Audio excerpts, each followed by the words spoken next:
monde, je vous retrouve aujourd'hui dans un nouveau vlog à Cuba. Du coup, pour celles et ceux qui n'auraient pas vu le premier, je vous invite à aller voir là-bas. C'est en gros Noël à Varadero. J'ai un peu quitté le vlog à l'arrache, j'ai pas fait de séance de fin ou quoi que ce soit. Et d'ailleurs, avant que je vous raconte ma life, je suis vraiment désolée par avance pour cette apparence physique absolument horrible. Mais j'ai chopé un putain de coup de soleil, je vous en parlais dans le vlog juste avant. Qui me vaut les lèvres complètement défoncées, donc des boutons de fièvre énormissimes qui font super mal et qui sont super moches. Pas du tout agréable, mais bon, c'est la vie. Donc vous m'en tiendrez par rigueur, ça me fait vraiment chier, mais bon, je ne peux rien faire. Ma mère essaye de s'échapper de la pièce tranquillement. Ouais, c'est immonde, mais bon, j'y peux rien. Et ouais, donc je vais me poser parce que j'ai quelques trucs à vous raconter avant de partir sur les images de là où je suis. En gros, aujourd'hui je suis à Trinidad et le dernier vlog j'étais à Varadero et donc j'ai pas fait que ça de mon voyage à Cuba. Mais en fait, je vous disais dans le dernier vlog que j'essayais de déconnecter complètement et clairement c'est le cas. Ça fait genre une semaine du coup depuis qu'on est arrivé que j'ai pas touché à internet, que j'ai pas touché à mon téléphone et que ça me fait le plus grand bien. Tout le monde a les cartes wifi etc. Moi j'ai pas voulu le faire. Pourtant je vous avais promis de poster des trucs sur Instagram et tout et en fait je me rends compte que ça fait beaucoup de bien mine de rien de prendre un peu de recul et de pas trop être sur les réseaux, ça me fait beaucoup de bien et donc du coup j'essaie de faire la même chose avec la caméra. J'avais envie de vous filmer mais j'avais pas envie de filmer tous les jours. Donc là en gros je suis arrivée il y a une semaine, le 22 si vous voulez, je vous ferai un article sur le blog, je vous mettrai les liens en barre d'infos s'il est déjà fait, je pense pas mais restez connectés, vous le verrez bientôt. Je vous ferai un article sur le blog pour celles et ceux qui veulent partir à Cuba ou qui sont intéressés etc. Vous verrez comment nous on s'est organisé, on part 10 jours, enfin on est parti 10 jours et en fait on n'est pas en mode all inclusive dans un tour opérateur ou quoi que ce soit. On a fait nous-mêmes nos trajets, nous-mêmes on a réservé nos casas particulières, nos hôtels, nos Airbnb etc. On a fait des trajets en bus, des trajets en taxi, enfin bref, il y a pas mal de trucs à savoir donc c'était assez pas fatigant mais on bouge quand même beaucoup et donc filmer en plus c'est un peu parfois éprouvant. Je pense pas forcément à le faire parce que voilà, je sais pas si vous voyez là mais on est à sac à dos et tout donc enfin c'est en mode gros route donc voilà la caméra c'est pas forcément la priorité mais je me suis dit que j'allais quand même faire 2-3 vlogs. Donc on a fait La Havane, Varadero directement. Varadero on est à la Santa Clara et là on a passé une journée trop cool, c'est dans les terres, dans un hôtel incroyable pour le coup, c'était un peu du grand luxe et tout par rapport à tout ce qu'on a ici, ça change un peu. C'était des paysages assez intéressants, on allait voir le musée du Che Guevara, qu'est-ce qu'on a fait, enfin bref, il pleuvait ce jour-là donc c'était un peu rigolo, mais c'était très cool. Ensuite on est reparti à Cayo Santa Maria, c'est plus en mode hôtel, machin, all inclusive, tout ça, on est resté 2 jours là-bas, juste pour se reposer. Et là après on a pris un taxi pour aller dans le sud de l'île à Trinidad. Et donc là on y est depuis hier, je vous ai pris quelques plans. On est arrivé dans une casa particulière, donc en gros c'est vous logez chez l'habitant mais c'est des espèces d'hôtels particuliers, enfin c'est un peu particulier, vous avez des gens en gros des locaux qui s'occupent de vous mais vous avez votre chambre ou votre appartement. Là on en avait pris un quand on était à Varadero comme je vous le disais et on avait l'appart pour nous. Là on a juste une chambre avec 2 lits dedans et la salle de bain et tout donc on n'est pas trop mal. Mais voilà, ça dépend vraiment des casas et tout, vous avez le petit déj, donc vous avez les locaux qui vous accueillent, qui peuvent vous renseigner et tout, donc c'est très cool et ça coûte que dalle. Donc très chouette si vous voyagez et que vous avez pas forcément envie de dépenser trop de sous, c'est vraiment le bon plan et puis même c'est plus sympa, il y a des villes où il y a quasiment que ça parce qu'en fait c'est pas hyper grand. Et vous avez pas non plus pléthore de logements donc c'est plutôt utile. Celui-ci est très chouette, il y a une terrasse, le mec est venu nous vendre des cigares et tout, enfin, ça fait très typique donc c'est assez chouette. Après voilà, que pour dormir en gros on a un peu de passage, à chaque fois on bouge, hier on est allé à la plage, on a visité le soir tout le centre historique et tout donc vraiment on est que là pour dormir donc on se fout d'avoir du 5 étoiles ou de la casa avec une chambre partagée à 12, enfin tu vois c'est un peu du bonus ça en gros. Donc hier qu'est-ce qu'on a fait à Trinidad, on a été à la plage.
On est en train de se faire littéralement défoncer par des puces de sable.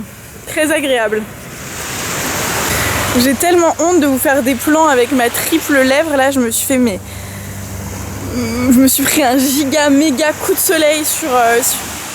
Très agréable de vous parler avec le bruit de la mer sur les lèvres. Et mes lèvres ont genre quadruplé de volume. Là, j'ose montrer ma tête parce que il n'y a pas genre pleine lumière sur moi. C'est-à-dire que on dirait que j'ai une moustache parce que j'ai genre brûlé aussi du dessus de la lèvre. Bref, vous voyez que je suis au max de mon sex appeal, c'est très agréable. Ça me fait un peu chier parce que ça m'empêche de vlogger du coup comme j'avais envie de le faire. C'est un peu relou, mais franchement j'ai vraiment honte. C'est juste immonde, je peux juste pas me mettre de face quoi. Donc j'espère que vous m'en voudrez pas et j'espère que ça rendra quelque chose. Je sais pas encore quelle forme je vais donner à ces vlogs du coup à cause de tout ça. J'ai quand même essayé de vous tirer de belles images et vous me direz ce que vous en aurez pensé. Regardez cette vue incroyable. C'est quand même cool hein. On dirait qu'on est seul au monde et c'est trop bizarre parce que d'un côté t'as genre la pelleteuse et tout avec en mode travaux et de l'autre c'est un peu le contraste tout le temps de Cuba en fait. T'as genre des paysages de ouf et à côté de ça t'as genre la misère ou... Enfin c'est très bizarre.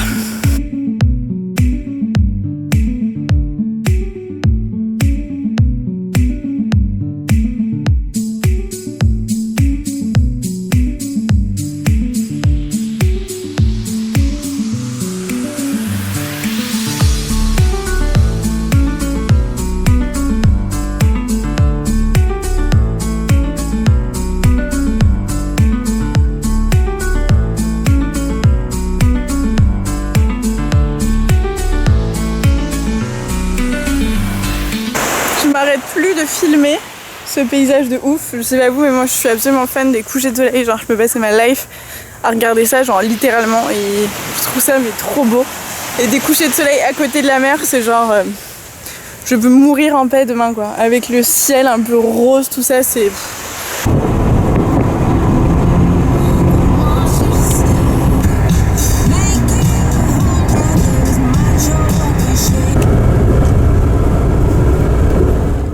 Et là aujourd'hui du coup on part, donc on va prendre le bus là bientôt, donc je suis à la bourse, je sais pas si on m'attend moi mais bref, on va prendre le bus, le sac est prêt, et on va prendre le bus pour partir à Cayo, non pas Cayo, à Playa Girón, c'est à côté de Playa Larga, bref, en gros c'est dans le sud de l'île, au centre du sud de l'île, je sais pas si je suis super claire, et on va rester là-bas une nuit.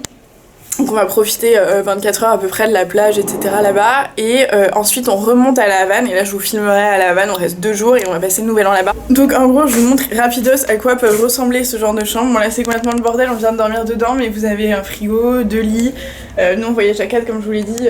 Salle de bain, bon, c'est vraiment le gros bazar parce qu'on est un peu à l'arrache.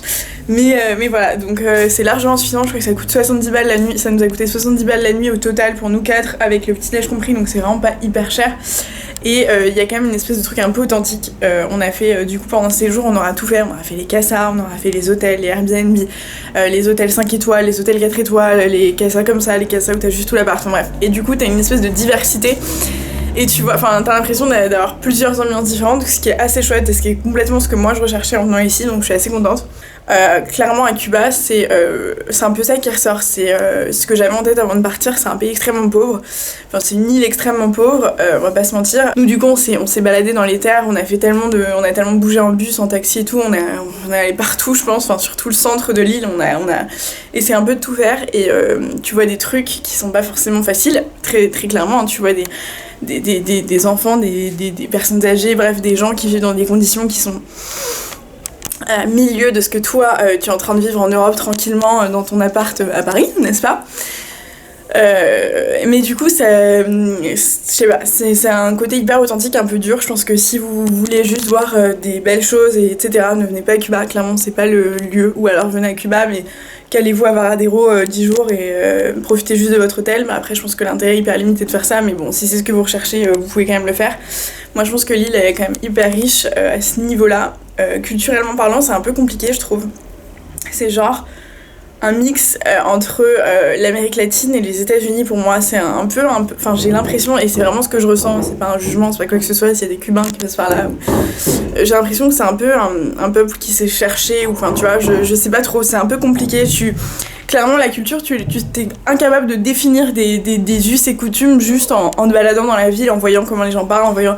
C'est un peu chelou, t'as des mecs qui jouent au baseball avec des casquettes des Yankees et en même temps t'as des mecs qui écoutent de la bachata, enfin c'est un peu chelou, c'est un peu particulier. Je pense que la position géographique de l'île elle aide pas forcément à ce niveau là, mais voilà, bref, très cool, très chouette, des paysages hyper différents, on profite aussi de la mer, je vais pas vous mentir, je suis aussi un peu là pour... Enfin je suis carrément aussi là pour me reposer, donc voilà, même si on est un peu crevé au final parce qu'on se rend compte que on se lève toujours tôt pour aller prendre nos bus, pour aller prendre nos trucs, on court avec nos sacs à dos machin, mais ça fait partie du truc et c'est assez rigolo quand même. Bon, on n'en reparle pas, mais ça m'a foutu un coup au moral parce que bon, on va pas se mentir, ça fait quand même chier de se voir complètement défiguré, et encore là je vous dis j'ai attendu 2-3 jours avant de filmer, hein. Parce que c'était absolument horrible, c'était juste pas possible, donc bref, mais globalement très chouette.